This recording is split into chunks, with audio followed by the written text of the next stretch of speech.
Hi, my name's George from Australia and welcome to Gaming My Whole Life, where I discuss everything video game related, past, present and future. Now today's going to be a little bit of a retro video. I wanted to discuss the pros and the cons for both the original PlayStation and the Nintendo 64. So this isn't a System Wars, Console Wars sort of video because there is no winner at the end of the video, just the hard facts of, in my opinion, what I experienced throughout my youth, the benefits I experienced firsthand with both the PlayStation and the Nintendo 64, and of course the areas which they both fell short. So it'd be quite a bit of an interesting experience. And yeah, let's get into it, because it's one thing to read about these consoles and what they brought and what they didn't bring, and it's another to experience it. So hopefully you'll get something out of this, whether you happen to be one of my younger viewers or if you're one of my older viewers. Well, then you can relate and you can probably remember a lot of the things I will bring up. I love both systems. Let's get that out of the way. And with that being said, let's get into it. And for added benefit, my cat is sleeping over there. She decided to join us, which is that's a bit of fun. So I have a little note. Let's get into it. First, the first pro for the original PlayStation was that the games came on CDs. This was a big deal. A single CD at about that period of time held about 700 megabytes of space. That is a huge deal. It fit more of everything. It allowed developers to have much better, higher quality music than we had ever experienced in gaming before. Before, on the Super Nintendo, for example, the cartridge-based systems, they had a lot less room, and so you couldn't just make an audio file on your computer and port it over. You'd actually have to make the audio using the hardware itself. So developers were really excited about that, to have high quality music that they could fit. Also, with all that added space that they inherited, they were able to have full CG cinematics. So during the PS1 era, obviously this was like the birth of 3D for the most part for most of us, right?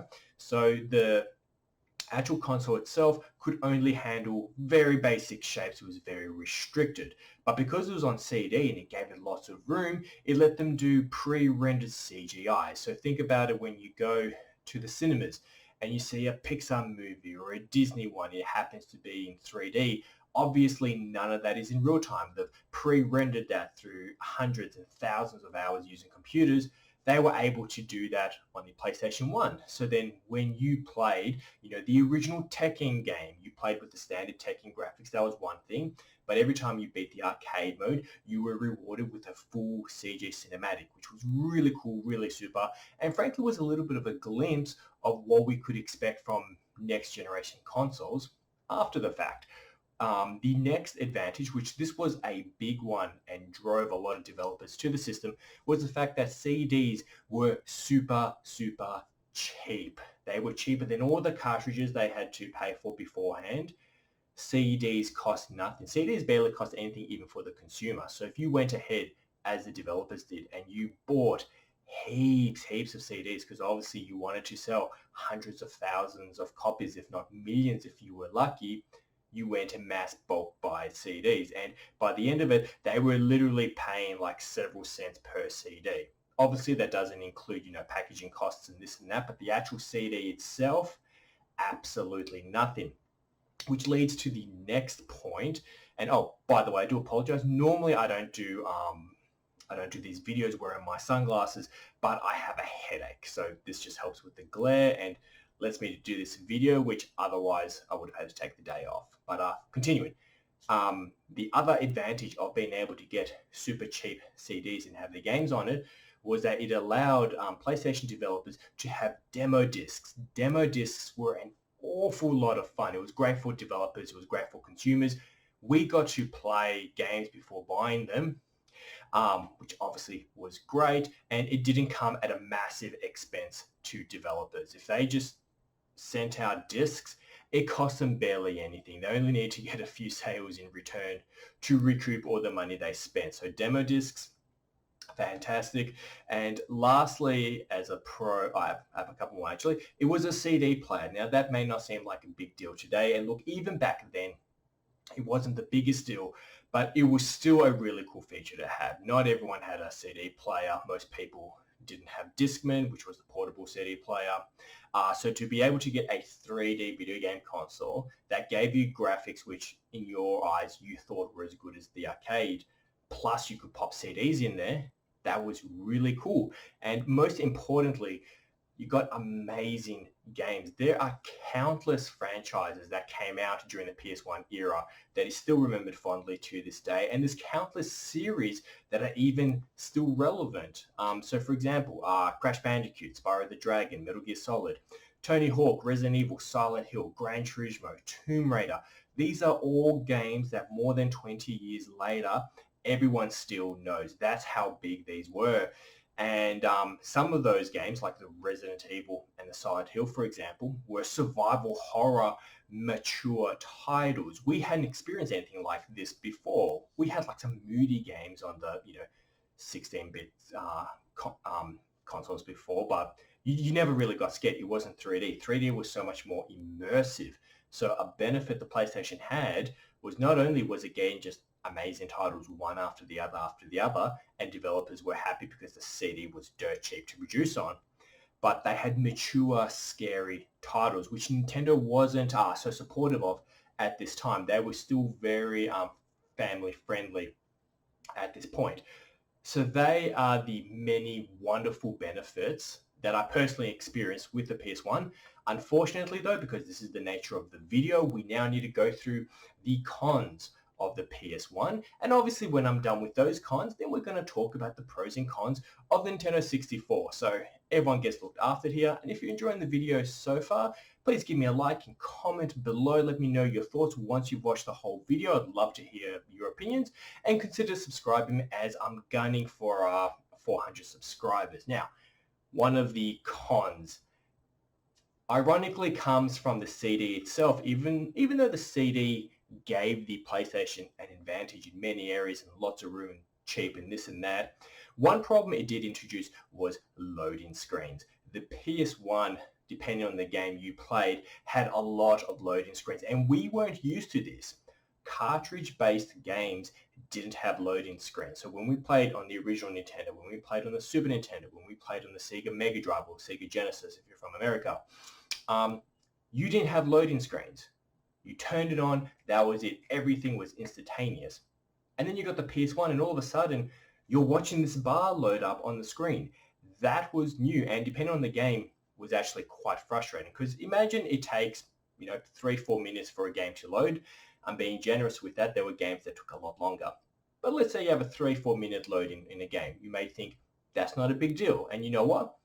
It isn't particularly, but it is a big deal if it happens to be a game that you die often, and then every time you die, you have to wait 3-4 minutes. So say you're up to a video game boss, and this boss is owning you like 20-30 seconds into your new game, you die, and you have to wait for it to load up again and again and again and again. Imagine every time you die. Imagine you died 5-6 times before beating the boss. Okay, and you had to wait 3 to 4 minutes every time you died. That meant that you took 20 minutes in order to beat that boss, and 80% of that time was you staring at a loading screen. So that was a disadvantage, which is not a mistake that Sony did. That was just the nature of CDs. It wasn't like CDs didn't load, but Sony did a bad job with the PlayStation. CDs just load. It spins continuously. That's how it grabs its data. And before a game level loads up, it has to download everything because it's not fast enough to do it in real time. The other con that the PlayStation had, which was new, we were also not familiar with, was memory cards. So before, if you wanted to save a game, it would save on the actual cartridge itself. So if you had, Super Mario Kart, you had the cartridge, right? When you saved that game, when you played on the Super Nintendo, it saved on the cartridge itself, the physical thing. So then you could take that, put it in anywhere, your save file carries. You can't do that with the CD, right? So you had to buy an extra expense, a separate memory card, so then you could save all your game files on it. So that's how you did it. What was the problem with that, apart from the fact that you obviously had to spend more money, is, I say sometimes, but it happened a little bit too often, memory cards got corrupted. So imagine investing hundreds of hours into all these different games, and you couldn't save that many games either. You had like maybe 10, 12 on the starting memory cards. Imagine that memory card died and there was nothing you could do about it. All of a sudden, all those hundreds of hours you spent in the game are gone. So not only did you have to go out and buy an additional device, but sometimes that device died and you lost all your save file. The next con was the Multitap Adapter. So what that was is the PlayStation console had two controller ports, so you could play two players. Now, there was a lot of games that had 3 players. There was a lot of games that did 4 players, especially if it was a first-person shooter and you had the split screen, going down. You had to buy a separate add-on device in order to play with your friends. So far, if you wanted to play a multiplayer game with your friends, and this was before the internet was big and everything was with split screen.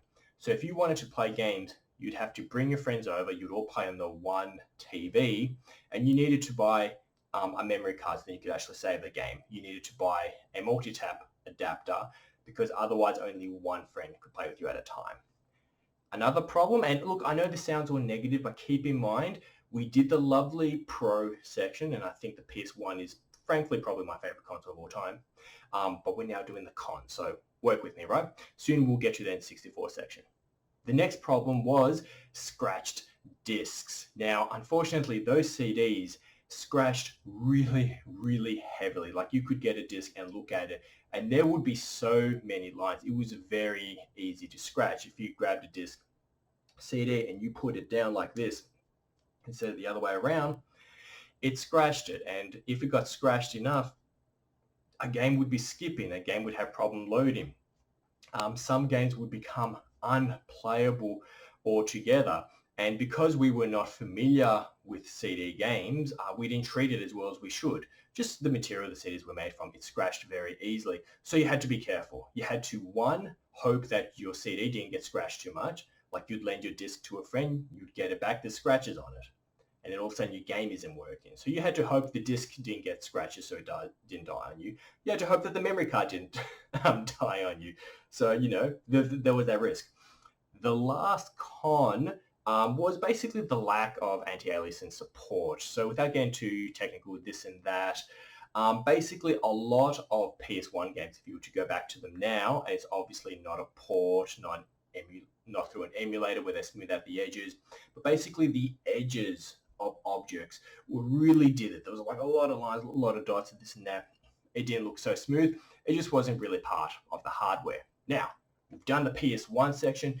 Let's jump to the Nintendo 64 section. It's really fun to compare these two consoles to each other because they were not the first 3D consoles, but they were the first, well, let's be frank, successful 3D consoles. And during that time, it was PS1 versus the N64. Xbox didn't even exist yet. Xbox would come out the following generation. So what are some pros for the Nintendo 64? Well, firstly, everything actually is a result of the cartridge. So unlike Sony, who went with the CD-based format, Nintendo went with cartridges. So even though they went 3D, still with the cartridge.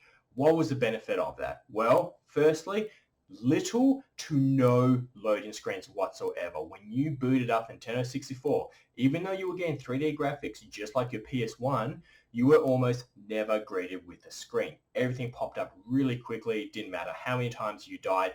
Everything loaded immediately. It was just immensely satisfying to not have to deal with that, especially, as I said, with the more difficult games where you died often and then you'd be able to get right back into the action without thinking about it. That was an advantage of the cartridge.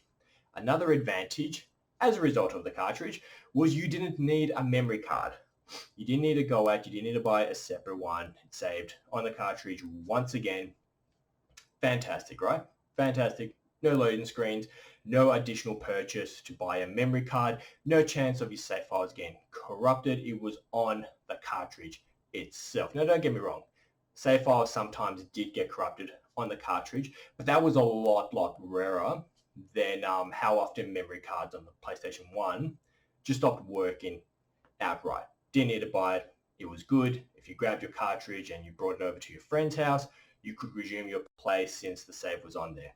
Another advantage and another money-saving moment was the 4-player support was built into the console. So when I was talking about the lovely PS1 a moment ago, I explained that there was 2 controller ports and you'd have to go buy a separate adapter to play with another 2 friends.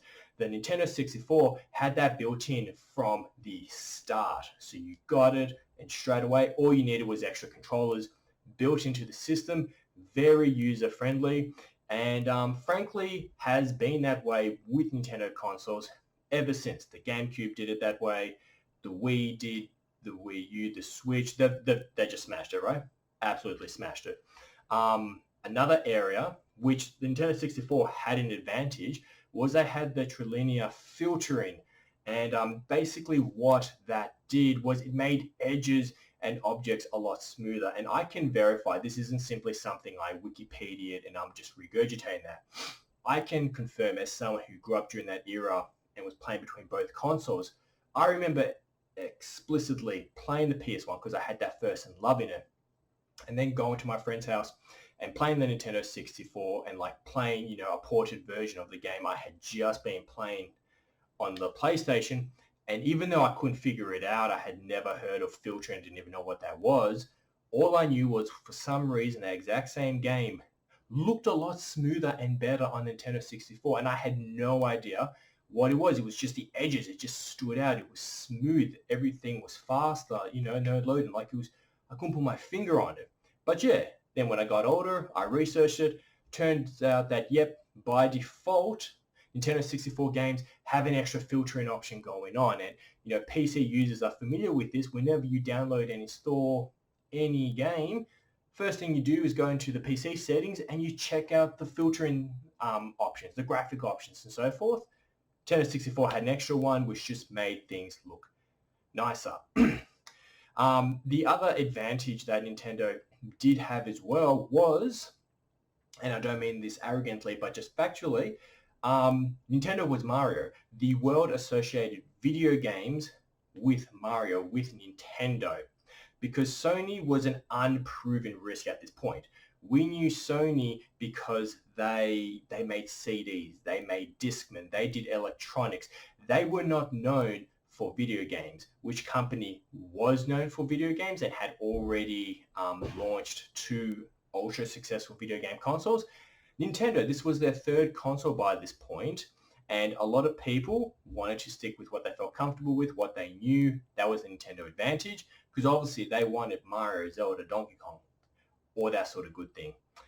The last advantage, which I will note, which the Nintendo 64 had, was the fact that it was a 64, it had a 64-bit processor inside it. That's actually why it's called Nintendo 64.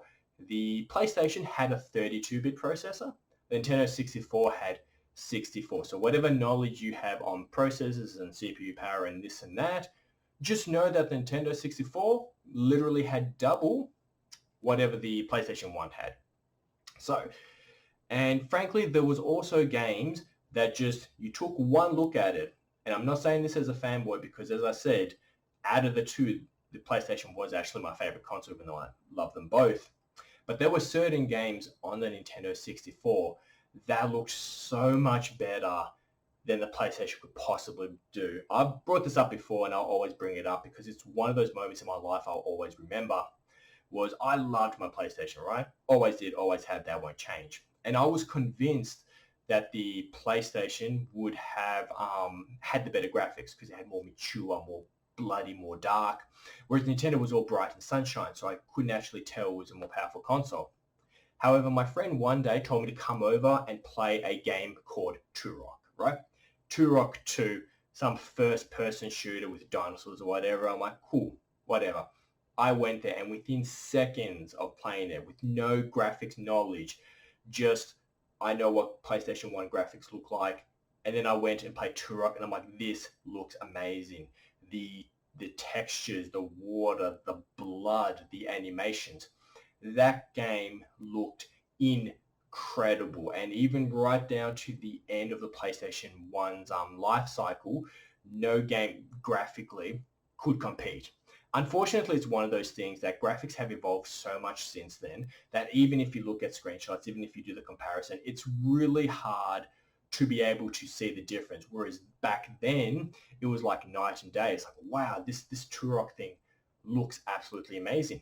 Plus, an expansion card was later released for the Nintendo 64 that added more RAM and allowed games like Perfect Dark or the Quake 2 version, which was on PS1 um, and Nintendo 64. That game with the expansion slot even got some real-time lighting effects and all that, which was mind-blowing. All right, I've said the good things about the Nintendo 64. It is time to go through the bad. And ironically enough, the good things about the Nintendo 64 is also, frankly, the bad. And that, of course, is the cartridge, right? So when we talked about the PlayStation, it had 700 megabyte discs, lots of room. The largest cartridge size, which was available for the Nintendo 64, was 64 megabytes, with the average being the 32 megabyte version, but 64 was the limit. So let's just compare that with numbers wise. You don't even need to understand technology. You don't need to understand anything. Nintendo 64 developers had to work with 64. Just think of the number, 64. The PlayStation had 700. Incomparable, like massive difference, right? As a result, the audio quality in Nintendo 64 games had to always be, well, most of the times, had to be drastically scaled back. Texture sizes, everything, just there had to be a lot of compression to be done to make things work. CG cinematics were very rare because that took up a lot of space. And you would have noticed that with, Zelda and Mario and this and that. You may have noticed, hey, you never got a pre-rendered cutscene. That was because of space. It didn't mean that the 64 couldn't do it, but you'd have to compress it so much it really wasn't worth it. So that was a negative associated with it. That said, the Nintendo 64 did provide the best to-date compression tools the game industry has ever seen. However, it was up to the developers whether or not they want to take advantage of that. A great example of that is Resident Evil 2, right? Resident Evil 2 came out on the PlayStation 1 first. It came out on 2 CDs, right? 2 CDs, 700 megabytes each. That combines for a whopping 1400 megabytes, which, don't laugh at me, that was big in the day. So 1400 megabytes to make that work. A Nintendo 64 version was successfully made with the 64 megabyte cartridge. So let that sink in. 1400 megabytes had to, not that every inch of the discs were used, but still 1400 megabytes between the two discs for the PlayStation 2 version of Resident Evil 2 to work. And they got that behemoth with the CG cutscenes onto a 64 megabyte cartridge, which is just amazing.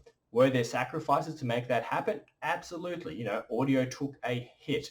The CG cutscenes, compression-wise, they took a hit as well, but they basically performed magic.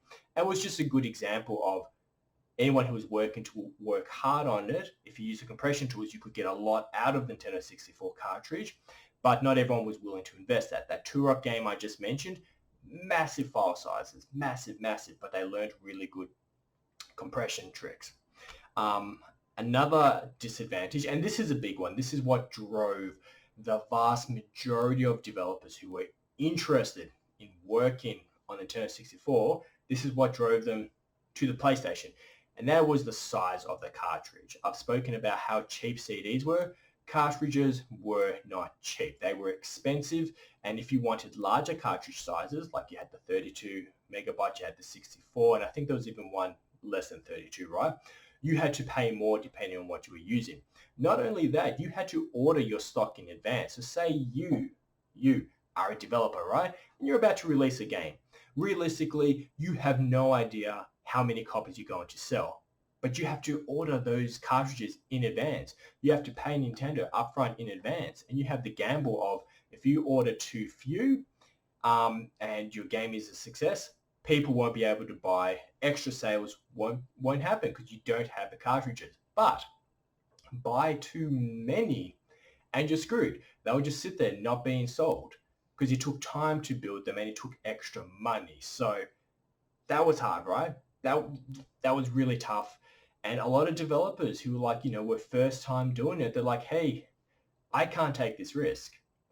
You had the choice of Nintendo, or you went to the PlayStation where you bought discs for absolutely nothing, and it was just cheaper. It was a lot easier to go with and less effort because you didn't have to worry about compression and so forth. Now, let's wrap up this goodness. I obviously love both of these consoles. Both of these consoles did things incredible. Both of these consoles brought games that are remembered fondly to this day. Like the PlayStation 1, countless memorable games.